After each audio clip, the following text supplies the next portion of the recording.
বড় বিষয়। আমরা আমাদের সম্মানিত সরকারিভাবে যে প্লাস্টিক যতই পলিথিন বাংলাদেশ সরকার 2003 সালে সারা বাংলাদেশে পলিথিন নিষিদ্ধ ঘোষণা করছে, আজকে প্রায় 22 বছর এর ব্যবহার কি কমছে না বাড়ছে? বরং আরো বাড়ছে। এখন বাড়তে বাড়তে এই পর্যায়ে চলে গেছে, এখন আমাদের শরীরে প্লাস্টিক পাওয়া যায়,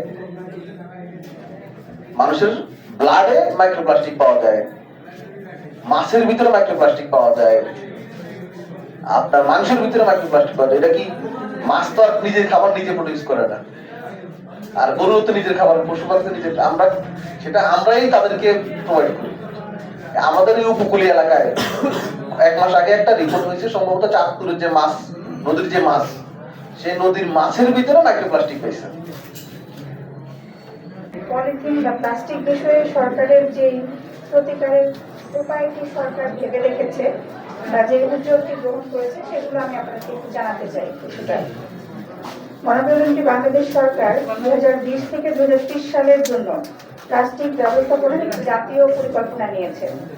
এর লক্ষ্যমাত্রা হচ্ছে 2026 সালের মধ্যে একবার ব্যবহারযোগ্য প্লাস্টিক 90% কমানো, শতকরা 90% কমানো বা 90% কমানো, এবং 2030 সালের মধ্যে 80% বর্জ্য পুনর্ব্যবহারের লক্ষ্যমাত্রা নির্ধারণ করা হয়েছে। এবং বিকল্প ব্যবহার হিসাবে, কারণ আমরা তো স্বাভাবিকভাবেই একটি জিনিসকে বাদ দিতে হলে আরেকটি জিনিসকে গ্রহণ করতে হবে বা আমাদের জীবনযাত্রা চলতে হবে।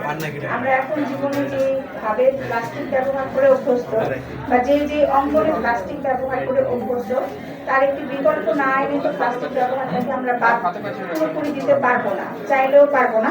সেক্ষেত্রে পাটের ব্যাগ এবং পরিবেশ বান্ধব যে প্যাকেজিং, সেটির ব্যবহারে উৎসাহিত করা হচ্ছে এবং তার উৎপাদন বৃদ্ধির লক্ষ্যেও সরকার কাজ করে যাচ্ছে।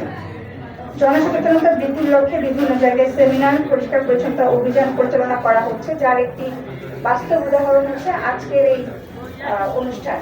এটি কিন্তু যৌথভাবে ইউনিডো এবং বাংলাদেশ সরকারের পরিবেশ অধিদপ্তর একই সাথে কিন্তু এটি পরিচালনা করছে।